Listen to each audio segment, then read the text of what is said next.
Hi, everybody. Welcome to Streets for All Happy Hour, September 2021 edition. We're super excited to have Seleta Reynolds, General Manager of LADOT, as our first returning guest for Happy Hour. And before we get to our conversation with Seleta, we're going to go through a few updates.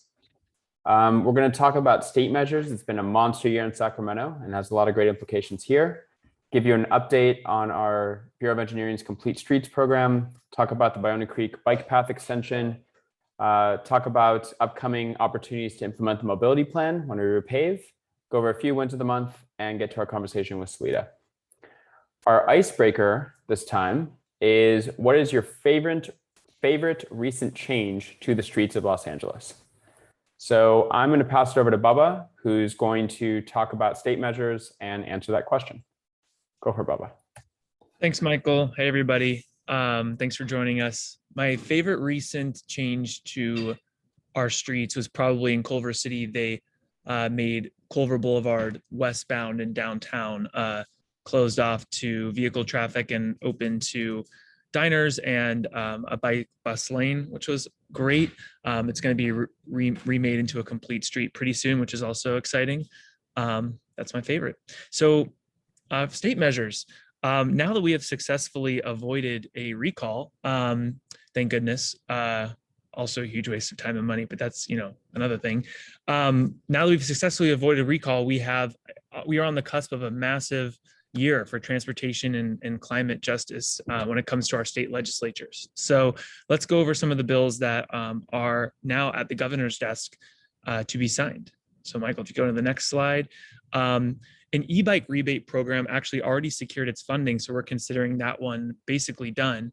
There's a $10 million rebate program that is going to begin testing pretty soon, which would, it's better than an electric car rebate program in our view, actually incentivizing people to, buy electric bikes and get around that way as their primary mode of transportation.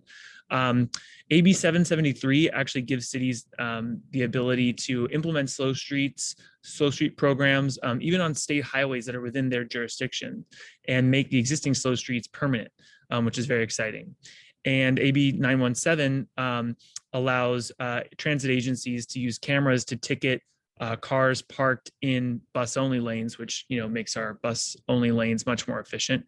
And then AB 122 would allow cyclists to use stop signs as yield signs, otherwise known as the Idaho safety stop or the bicycle safety stop. So, that's actually been proven to be a safety improvement for cyclists. AB 1147 would basically require transit agencies and regional governments to, when considering a new project, measure that project against greenhouse gas reduction goals. So basically aligning our transportation projects with our need to reduce greenhouse gases, and also would fund partially a bicycle highway in California, which is really exciting.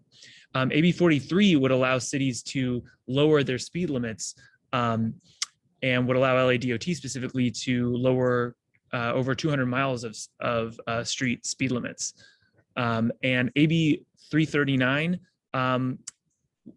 would basically require local governments to have a teleconferencing and a remote option for their city council meetings and other important city meetings. And AB 1238 would decriminalize walking, the most efficient way that people do, and people do it all the time right now, which is walking across the street when there's not an intersection. So all of those bills I just mentioned are on Gavin Newsom's desk, ready for a signature. He has until October 10th to do that. We're pushing as hard as we can.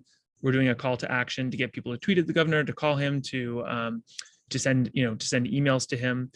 So you'll be hearing from us soon, probably tomorrow, on that.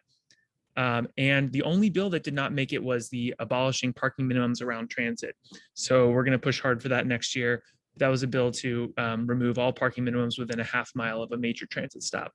That died in Senator Portantino's office. So if you're a constituent of his, please send him a note letting him know how disappointed you are and that you hope that will pass the Appropriations Committee when it comes up next year. And that's all for state measures. I will pass it back to Michael for Complete Streets. Thanks, Bubba. My favorite recent change, unfortunately, just got reversed, but during the pandemic, all of our signals were changed to night mode. And what that meant was, as opposed to having the goal of having everything be green and traffic flow as quickly and smoothly as possible, people actually had to stop, and it was more staggered. And it was lovely from the point of view of a pedestrian or someone on a bike. Hope we bring that back. All right, so you've heard us make some noise about this recently. Our Bureau of Engineering has a Complete Streets program. That's what it's called. And the problem with the program is it keeps producing incomplete streets. So the latest batch of streets is these three: Culver between Centinela and Slauson, La Brea between Coliseum and Adams, and Highland between Santa Monica and Franklin. And a complete street, I think everyone on this Zoom probably knows what that is, but that is a picture in the top left of a complete street. It serves all users, someone walking, someone using transit, someone biking, and someone driving. That is the definition of a complete street. Our Bureau of Engineering Complete Streets program produces streets like you see in the bottom left, which is very, very car-centric. They're basically rebuilding the streets. The streets are in such poor condition that they can't just repave, they have to rebuild the whole street. And then they are adding some safer crossings for pedestrians, in some cases some trees, stuff like that.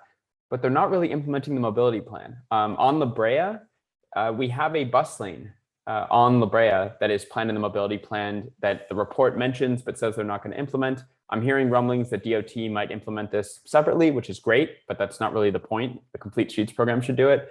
And then on Highland, between Santa Monica and Franklin, there is a bike lane in the mobility plan.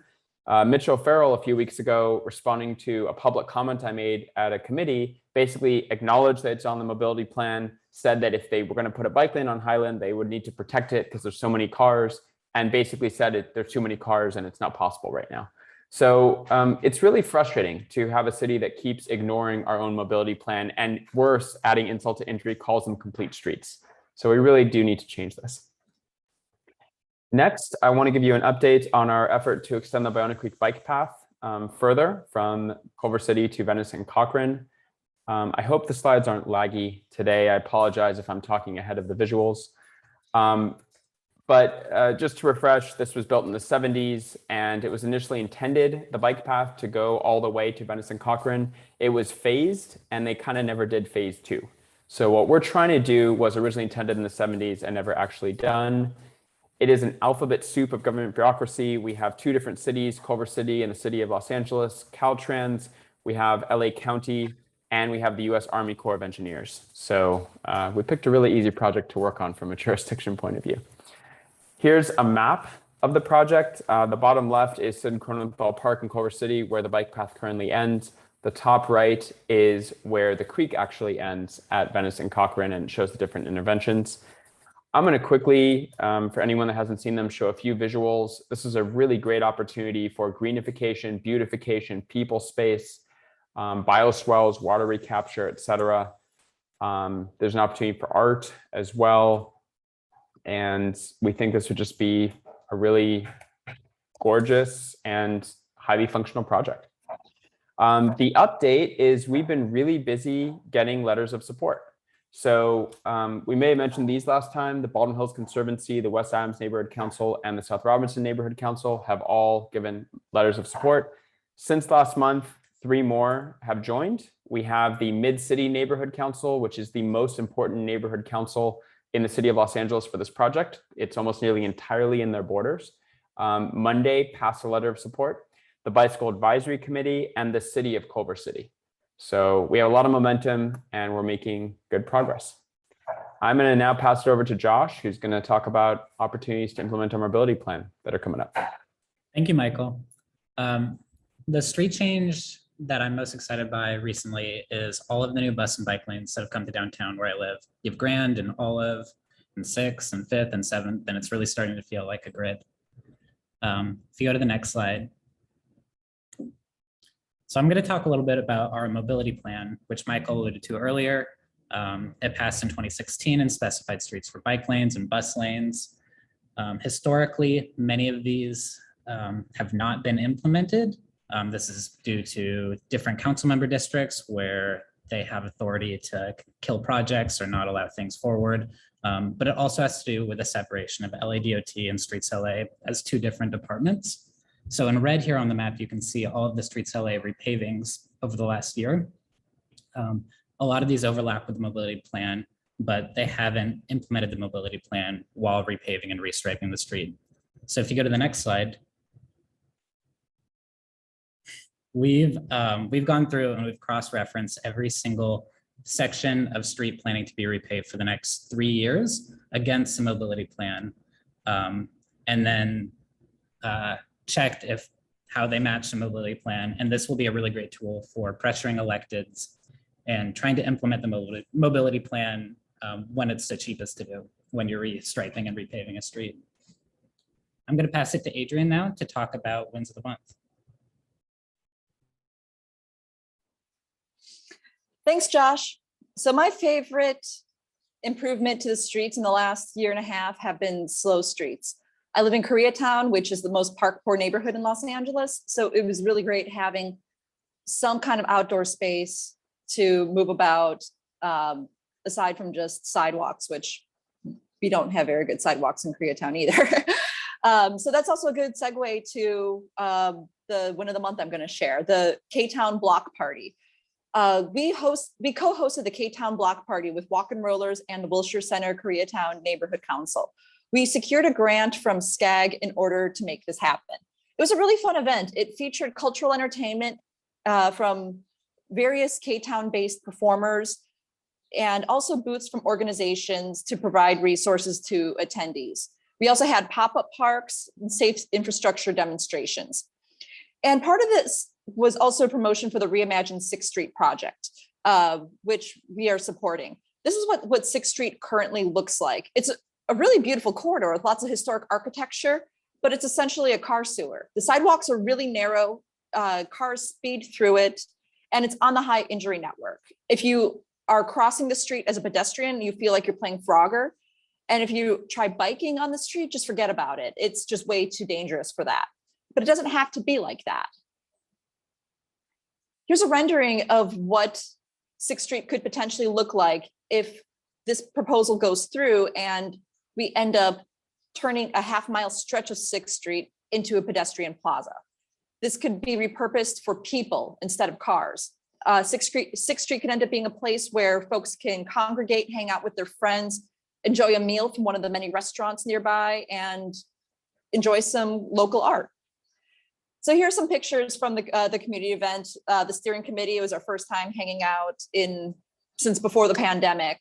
And here are a few others of some of the cultural entertainment and some people enjoying it, and the infrastructure improvements that we were showing. And we even had LADOT sharing our booth with us to demonstrate and get feedback on their low stress corridors, which are proposed on 4th and New Hampshire in Koreatown. So we're really hoping that goes through. And so here are some other great facts about the K-Town Block Party. We were distributing large boxes of ramen as an incentive for people to fill out the feedback survey. We distributed over 100 of them, which were donated to us by a local food bank. We took over 200 surveys, which was great. And the best part about that, about 75% of respondents want 6th Street to permanently become a pedestrian plaza. That's excellent news. Thank you to everybody who attended and had fun, and especially those who volunteered to make this event a success.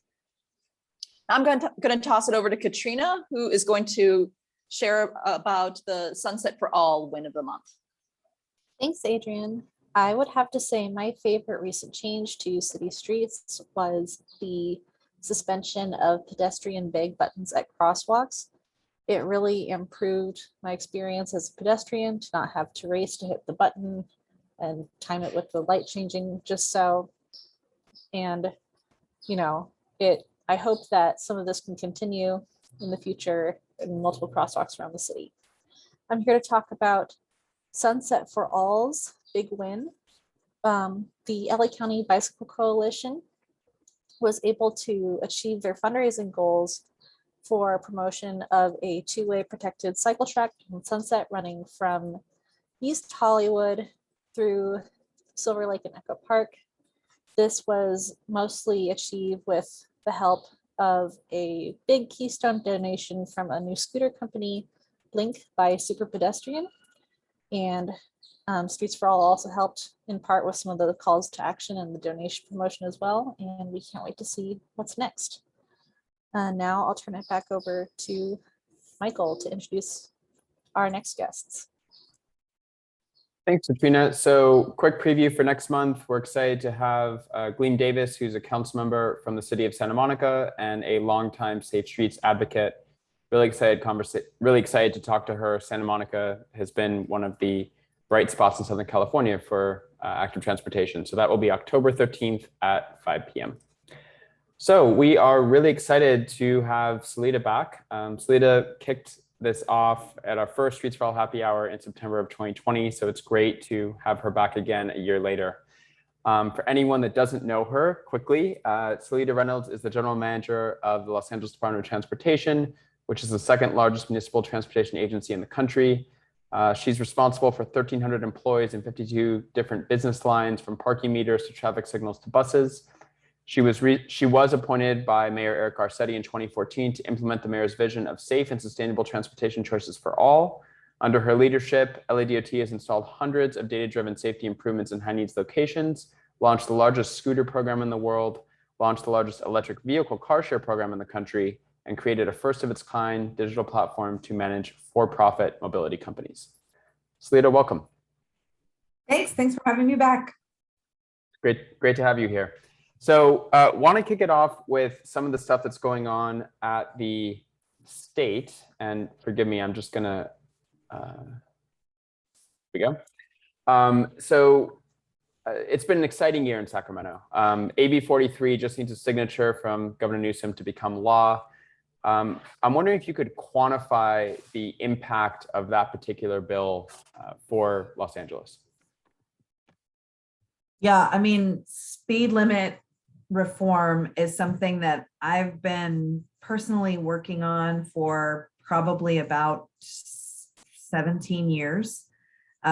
We've taken, 3 or 4 different swings at it at the state level. And I don't know if y'all are aware of this, but the former chairs of the Senate Transportation Committee, and maybe the Assembly as well, actually instituted a moratorium on hearing any bills related to the 85th percentile rule for years. So you couldn't even bring an item for debate if it proposed to modify the 85th percentile rule in any way, shape, or form. And,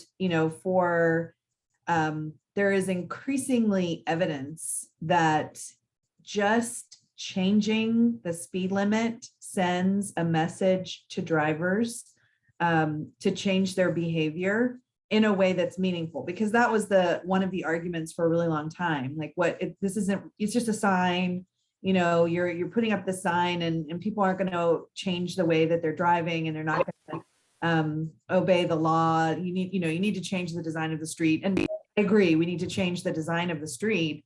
But what we are seeing is that there is evidence that by just changing the posted speed limit, you actually do begin to see the change in the speed limit itself. And furthermore, the other thing we know is that we were in the 85th percentile the status quo created conditions where we were going to be locked in an endless cycle of increasing speed limits, because as OEMs and auto manufacturers make cars that are faster, more aggressive, accelerate more quickly, larger, they can go faster on streets that were designed, with design speeds that were created based on cars that were built and designed in the 1950s and 60s and 70s.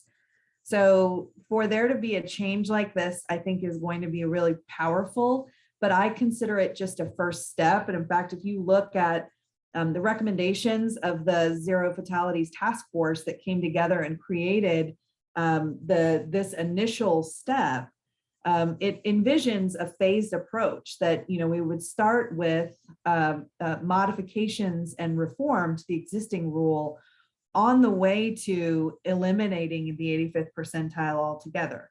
So that's a long game play where we eventually need to go. And because we have new leadership in the House and the Assembly, in the Assembly and the Senate in California, I think we have a shot at being able to bring forward dialogue on topics that there was a moratorium on for many, many years, and not just the 85th percentile, but conversations about the proper role of something like automated enforcement, and conversations about the proper role of other legislative actions that were taken in the past, like the jaywalking law that is under consideration to be repealed for overtly racist reasons that have been absolutely nothing to do with traffic safety. So, the exciting part is that this can be the beginning of a real paradigm shift and a momentum change in Sacramento. But in Los Angeles, what that means is that I do not have to go back and spend millions of dollars resurveying streets and then, creating conditions that would allow and enable drivers to go faster and faster and faster just to make them enforceable by radar. And I'm hopeful that will allow us to now shift our focus to the meaningful changes in a safe systems approach that are, self-enforcing. The redesign of streets, the reduction of lanes, the narrowing of lanes, and other things like that we know are proven to work. Can you quantify it for us? How many miles is LADOT going to be able to lower that it previously had to raise recently? It's 200 miles. 200 miles. Okay. 200 miles of streets. That's fantastic. Yeah. So you mentioned this is a stepping stone. Paris in the last couple of weeks just lowered speed limit citywide to about 19 miles per hour across the entire city. The stated goal was creating a more livable city and making it safer to walk and bike. Seattle has 25-mile-per-hour speed limits on about half of their arterials. Do you think LA could get there? Those numbers seem so low compared to the normal psyche around here.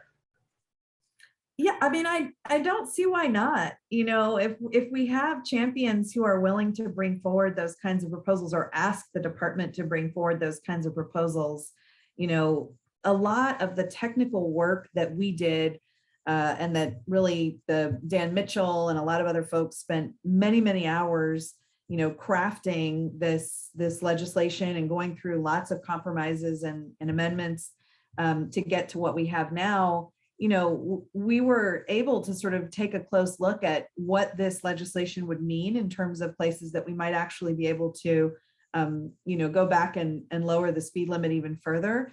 And I think, there are a lot of opportunities in commercial districts throughout the city for us to take this kind of approach. And there's a real equity argument for it. One of the things that we found, and you can see one of the alfresco implementations in South LA behind me, but one of the things that we found with alfresco is that because the posted speeds on many of the streets disproportionately in low-income Black and brown neighborhoods are high, we can't implement things like this in commercial districts. And so the opportunity to be able to say, look, these commercial districts are here, the street is here to support the local businesses to thrive. And that's what the public space is really here to do.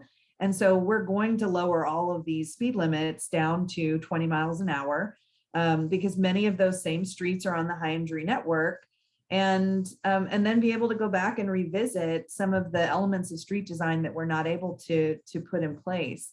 And I think we're seeing in New York and Seattle and some other places that approach is actually having a positive and meaningful impact from a traffic calming perspective, just changing the speed limits. Did you just say 20 miles per hour? What? Did you just say 20 miles per hour? I said 20, yeah. Can you elaborate on that? Are you saying major streets are going to have 20 mile per hour speed limits? Or New York and Seattle, that was the direction that, there was this campaign that New York had called 20 is Plenty.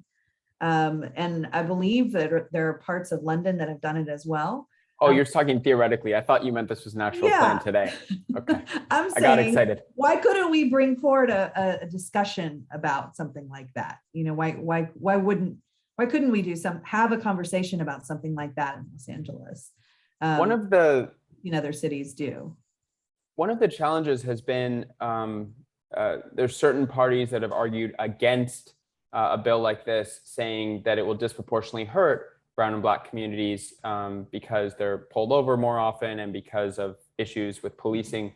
What do you think is the ultimate answer for that? Is it colorblind speed cameras? Is it unarmed officers doing traffic enforcement, maybe under LADOT? Like, how do we fix that and get that away so we can just fix the problem?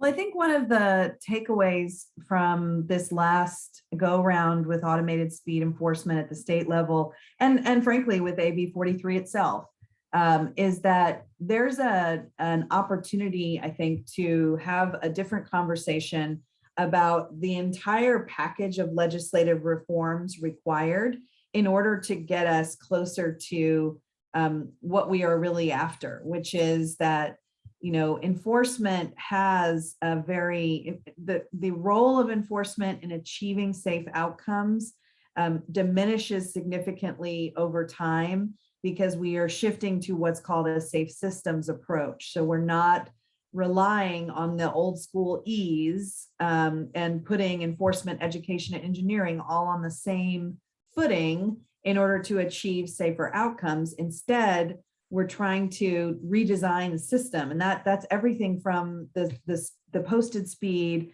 to the design of the street to the way that it needs to be enforced or not. And the goal is that over time, the role of enforcement is significantly diminished.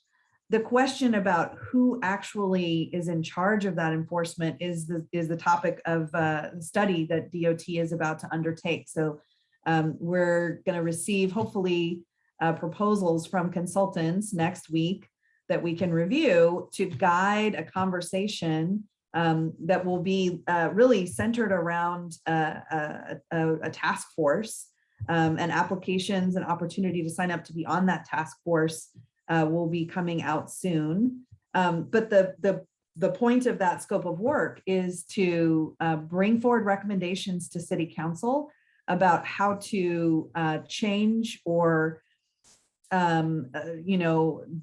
conduct enforcement differently. And that could mean that you would have unarmed folks conducting that enforcement. But what I've seen in other cities and other places that have kind of done a little bit of this work is that whether somebody is armed or unarmed, as long as you have a human doing the enforcement, bias will come into play. And so you have to then decide, how are we going to shift, both diminish the role of enforcement and potentially shift to automated enforcement. But we can't lead with that. That has to be part of a whole package of legislative reforms, which is also in the scope of work for this project. What are some other laws that we need to have either removed or reformed that are on the books that are leading to these disproportionate outcomes when it comes to enforcement that frankly are not necessarily delivering safer streets? So it's a really tricky question, and I think that there's a lot of nuance to it. But hopefully we're going to be able to bring forward at least some alternatives for City Council to chew on and debate and discuss, within the next 6 to 8 months on that exact question. Sounds great. So wanted to switch gears and talk about Vision Zero. So when it was launched in 2015, the stated goal was eliminating traffic deaths by 2025. Unfortunately, fatal collisions have risen by about 32% in Los Angeles, and in LA County, traffic crashes are now the leading cause of death for children ages 5 to 14. So what we're doing clearly isn't working, or it's not working fast enough, however you want to put it. If you were able to do anything you needed to do and had all the political will you needed to do, what would you do? And is Vision Zero possible to achieve in a place like Los Angeles? So I would say, from my perspective, the roots of the problem are maybe they live at 2 or 3 different levels.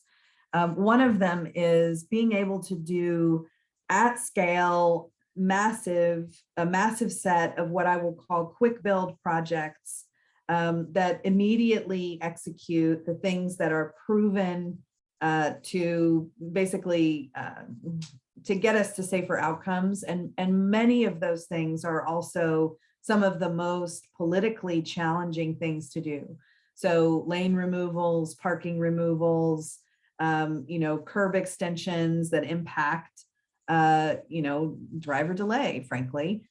These are some of the toughest shifts for us to be able to achieve. They require, sometimes years of public outreach that even when you've done all of that, the projects are sometimes still jeopardized. I think Venice Boulevard is a great example of that. That project is just shy of a mile long. It culminated from 3 years of public outreach. It was a relatively quick project to build, but everybody who had supported the sort of journey to get to the project implementation, some of them developed amnesia about that and became very irate and put a lot of pressure on a council member who has been one of the only true progressives we had on transportation for a while. And then, resulted in a sort of a pretty toxic change at the local community council, which I think they're still kind of recovering from. So those changes are hard, even when they're relatively short and you do them with a lot of outreach, but those are the ones that we know are the most successful in changing the outcomes on the street. So I would do that. I would do quick build projects at scale that are like the ones that we just did on Avalon, which was one of the fastest streets in the city. And I'm hoping, we'll see some significant change. But the other thing I would do is to really provoke a different posture and approach at the federal level for how we approve the types of vehicles that we are allowing on our streets. Europe is getting ready to put speed governors on all of the cars that are driven. Now, there's some debate about how successful those will be because maybe you can override them. But can you imagine if we had a federal government that was willing to really hold, auto manufacturers more accountable for the safety outcomes of everybody outside the car? Vehicle design is one of the things that I think could make the biggest difference when it comes to Vision Zero. And then for my money, having seen all of the results that the city that New York City has been able to achieve with automated enforcement, I would say that is something that we would be able to do at scale that would create almost an immediate change in driver behavior. So those would be the 3 places that I would start. I can only imagine the frustration. I mean, there was a crash a few days ago at Vista Del Mar, and a woman and a child lost their life. And I don't know if it's the exact spot where the intervention was done and then removed because of political pressure, but it's right in that neighborhood, and it's really frustrating and sad. Yeah, those fatal crashes come across my email. I see every single one of them. And when I saw that one, my heart just dropped. It's difficult for me to sort of articulate all of the emotions that I had about that. And the details of the actual crash, we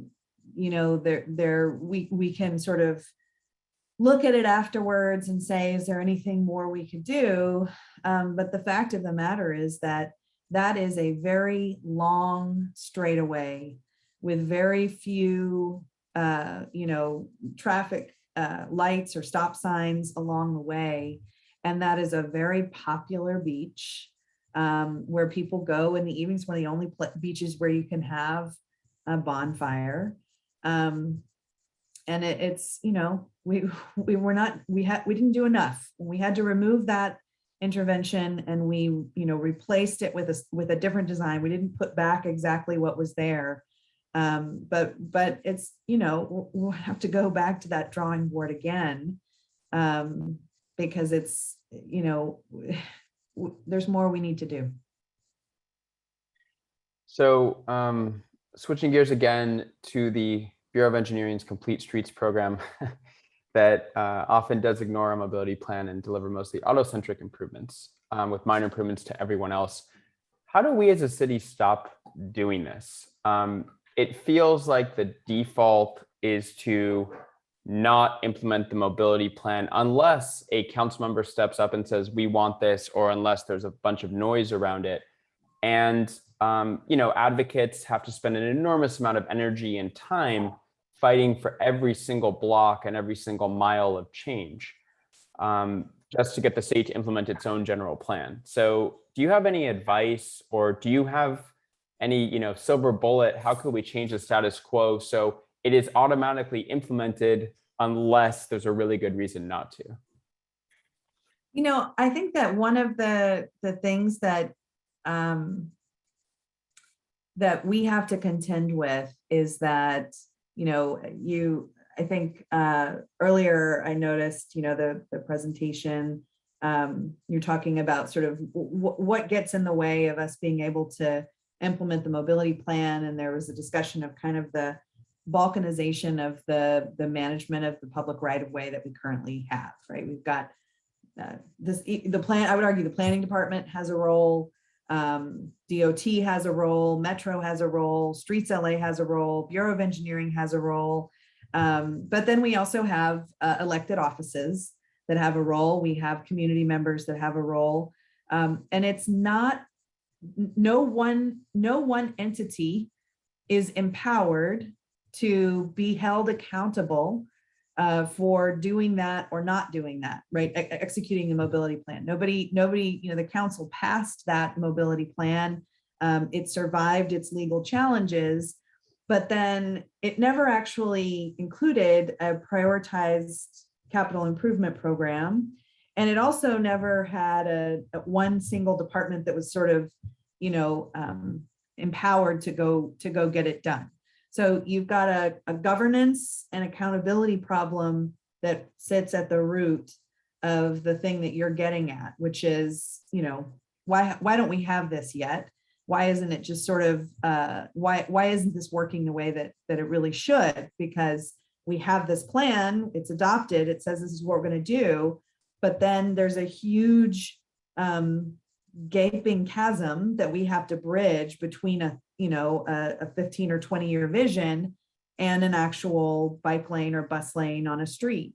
And what happens in that gaping chasm is that you need to do some kind of community outreach. That's the world we live in today. We don't have a mandate from anyone to go build out the mobility plan. And so that means that project by project and street by street, we have to invest in trying to get people to come along. And we have to, we really need the support and assistance and leadership of organizations outside DOT that, are able to advocate in the community. And then we need the resources inside DOT. I mean, just for comparison's sake, Metro, I think, has a couple dozen staff that are devoted to community outreach on their projects. We have more like 3. Their board just approved 7 positions just to do outreach on the Better Bus network that they're focused on. Part of our challenge is that our staff are always kind of behind the 8 ball when it comes to projects. And sometimes we miss opportunities because we cannot get out there and do that outreach fast enough. And we don't have the political mandate, and we don't have a single department or agency that is really sort of empowered to do that work or being held accountable for doing that work. So I would say that's kind of that's my diagnosis of why when we do get it right, when it does all come together, or when we are able to line up all the dominoes and make it all work, it's really, individual acts of heroism. It's staff at DOT who believe in these things passionately and are, going above and beyond to try and get the outreach done, to line up the political permission to then be able to go build the project. It's not a technical challenge. It's a political and staffing challenge. Is there a way to maybe make it more of a formula? Because from my perspective in doing this work, it's often arbitrary. Some council offices want more outreach and you guys have to do years of outreach. I think that happened on Adams Boulevard. And then there's some council offices that are more pro this stuff and you do a community meeting or two and you guys have the green light. So is there a way to be more formulaic about this so at least everyone knows these are the check boxes? So we have tried to put together, at least internally for DOT, what are the low, medium, and high levels of community outreach that are required on different types of projects for project managers, engineers, planners, folks in the department. At least internally, we've tried to do that. I know that Department of Neighborhood Empowerment has come up with their own kind of version of what they think looks like. But one of the things that I mentioned in a interview that I did with the planning report recently is that it was fascinating to watch the council consider the rules for micromobility for bikes and scooters. And now it almost seems quaint, like that debate was in 2018 and back when scooters seemed like the biggest problem we were going to have to deal with, and now it's like they're just a normal part of the city's fabric. And also, the pandemic put it all in perspective that maybe that's not the biggest thing we need to worry about. But, a few different council offices wanted to opt out of that program. And there was strong council leadership that said, these are citywide programs and we're not gonna go down that road on scooters because it can become a very slippery slope. Are we going to allow council offices to opt out of, say, taxi service or bus service or any other kind of citywide program? Forget about transportation. Are we going to allow, a council office to do their own version of trash pickup? And the answer was no. We have to do these things as a city. But when it comes to infrastructure design, that somehow still feels like a very council by council and neighborhood by neighborhood kind of conversation. And if y'all can figure out like what is it about our political will or human brain where that disconnect occurs and we could solve that, I think that's really what's needed, because there remains very little appetite on the council for folks to hold their colleagues accountable when it comes to individual infrastructure projects in neighborhoods. And they are allowed a tremendous amount of autonomy and decision making. They are allowed to opt out of the mobility plan, basically, even though they're sort of, there's a different sort of way of thinking about other citywide programs. And I'm still trying to figure out exactly why that is. One last quick question, and then we have a bunch of questions from the audience. Are there any changes you anticipate to the department and to your role with our mayor going to India?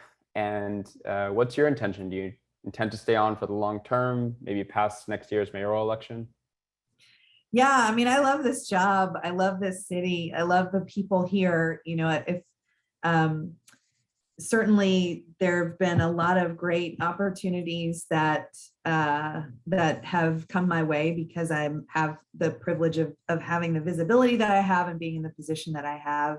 And my answer has almost always been, I'm really happy where I am. And that's still my answer. But having said that, the next mayor, one of the powers the mayor really does have that is meaningful is the ability to hire and fire general managers. And so, whether it's the interim mayor or the next mayor, if they want to go in a different direction or have somebody else in mind, I'm an at-will employee. That's just like most of most folks. And so, I would certainly not want to stick around if I wasn't the right fit for the next mayor. And here's something somebody shared with me as an observation, somebody who's doesn't live in Los Angeles, but we were talking about sort of the next mayoral election. And he was saying to me, it's interesting to watch cities, particularly on the West Coast. I don't know if LA necessarily falls in this category yet, but cities on the West Coast where stuff like building bike lanes and building bus lanes and building, new subway extensions and sort of focusing on progressive and sustainable transportation, it is still very difficult, but it's no longer seen as something that is extremely radical. And it's become almost part of it's a given that it will be part of a mayoral platform. I remember looking at all of the mayoral platforms for all of the mayoral candidates in New York City just to see, how was transportation showing up in that city, because I think there's, I'm always got my eye on what they're doing. And to a candidate, almost every single one of them, regardless of party, we're saying things like, we're going to build 100 miles of protected bike lanes. So my friend said, listen, when it becomes part of everybody's platform and nobody is beholden to a particular constituency, then when they become elected, they don't necessarily have the same emphasis on it. They don't have to be putting it's not a way for them to differentiate themselves anymore. So you had, the mayor of Seattle, for example, one of the first things she did, even after running on a progressive transportation platform, is to stop a bike lane project and tear it out, and really no political consequences for that. And so I think that's something for, advocates and other folks who are watching the next mayoral election, changing the upstream platforms of elected officials and forcing them to be held accountable for that and differentiate themselves on those platforms is one of the most powerful things that we can do to continue our momentum. And we might be in that place where, every candidate for mayor of City of LA is going to say things like, well, I want to build more bike lanes and continue Metro's progress on, all of the things they're building for the car-free Olympics in 2028, but not sort of push anybody to really differentiate themselves on transportation. In a year when homelessness and the rising gun violence are going to be, rightfully at the center of the mayoral election, I think it's going to be really important for folks who care about transportation to make sure that it becomes part of that debate and dialogue and discussion. All right, let's go back to the screen and let's take a few audience questions. I got to update that headshot, man. If you send us one, we'll do it for year. I just need to get a new one taken. That's interesting. There we go. So what can be done to support more parklets in place of on-street parking? And what about converting parking lanes to bike lanes? Sounds so easy. I'll tell you what, Al Fresco is one of the most remarkably simple parking conversion projects I've done in 23 years of being in transportation. It's been incredible. But I think that now what we have to do is to create the guidelines for permanent installations, because I don't know if y'all have been to San Francisco or New York, other cities that have done al fresco implementation, and they set up more permanent guidelines from the beginning. Because we did ours under the emergency order, it was the opinion of the city attorney that we could only have those be temporary installations. And I would like to see them be much more beautiful, right? And in order to do that, restaurants need to, make an investment, and they need to know that, here's the guidelines for what you need to do to build out what you're after. The biggest challenges that we faced, whether it's for our People Street program or for al fresco, is just we had an initial sort of influx of interest, and then things kind of slowed to a trickle. We actually invested a lot of the budget that we received in doing outreach to restaurants across the city, and particularly focused on restaurants owned by BIPOC owners, in order to try and make sure that we were getting a good cross section of restaurants everywhere that folks could experience. And it just kind of slowed down.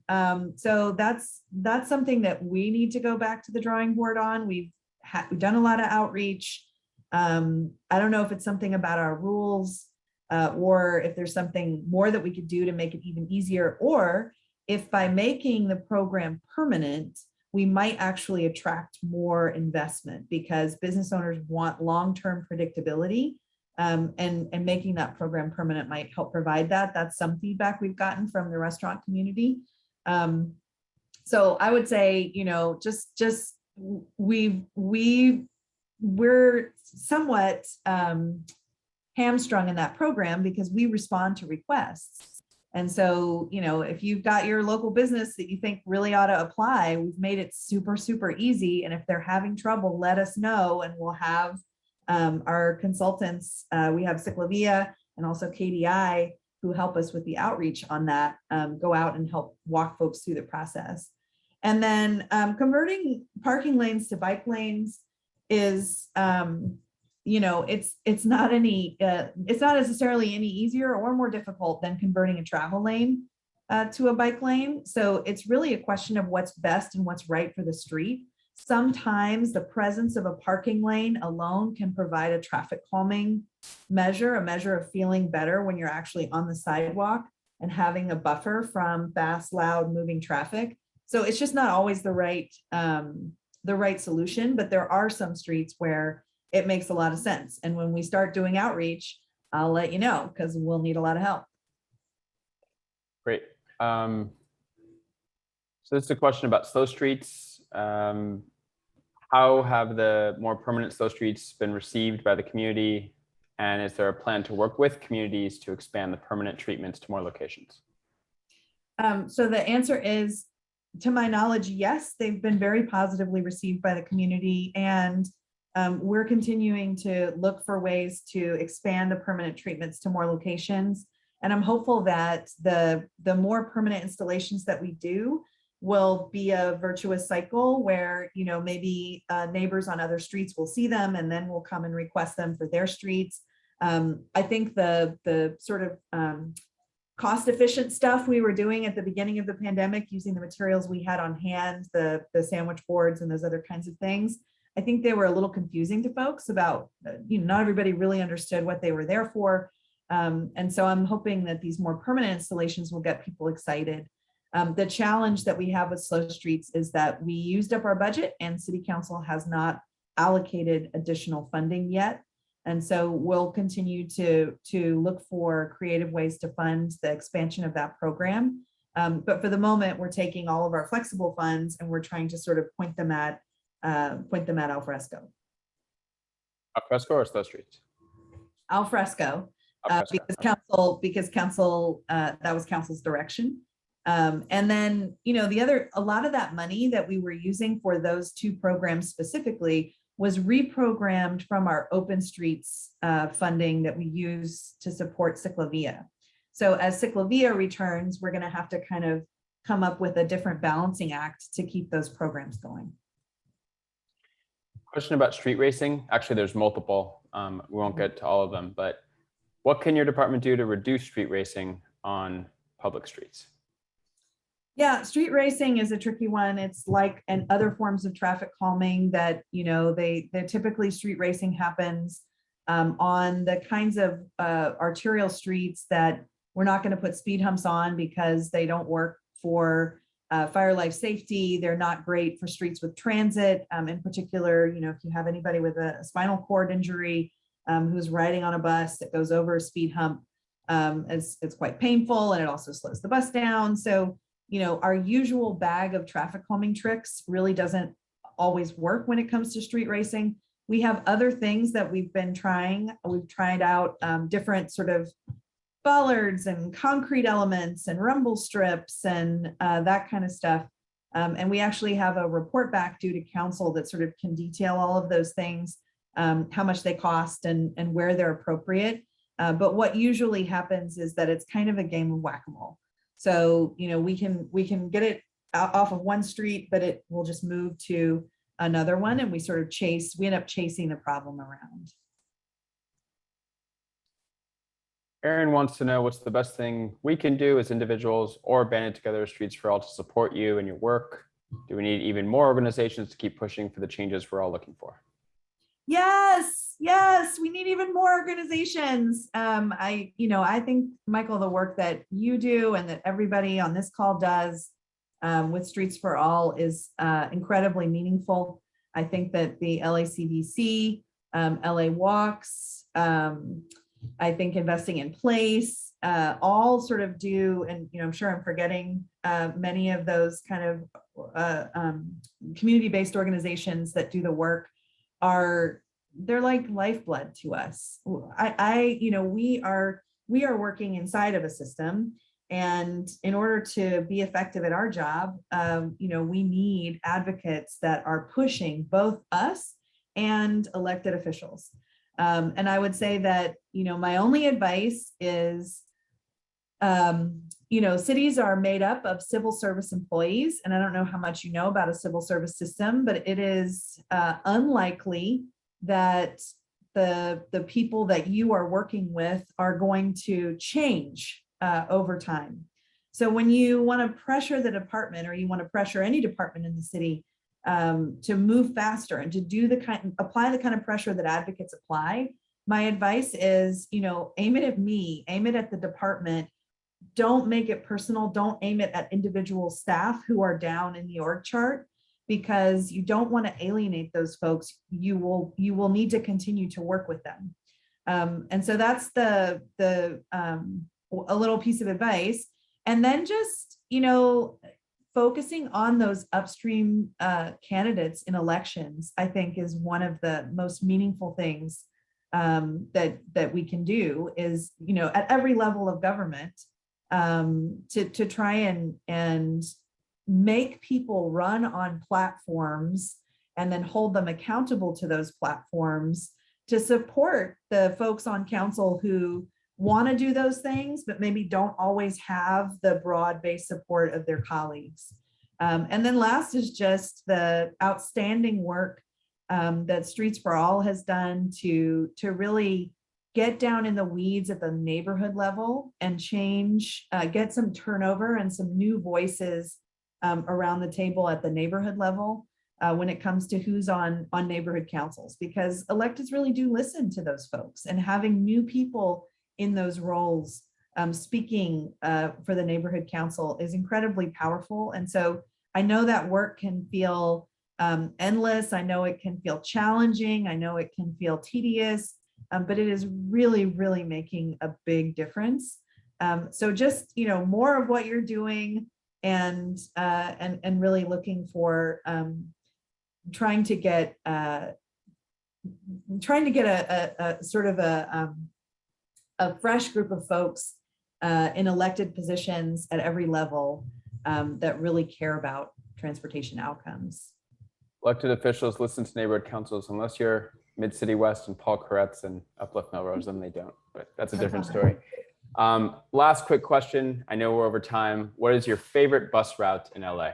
Josh? Oh man, it was a 704 and it's gone now. I can't even, this is a very painful question for me, Josh.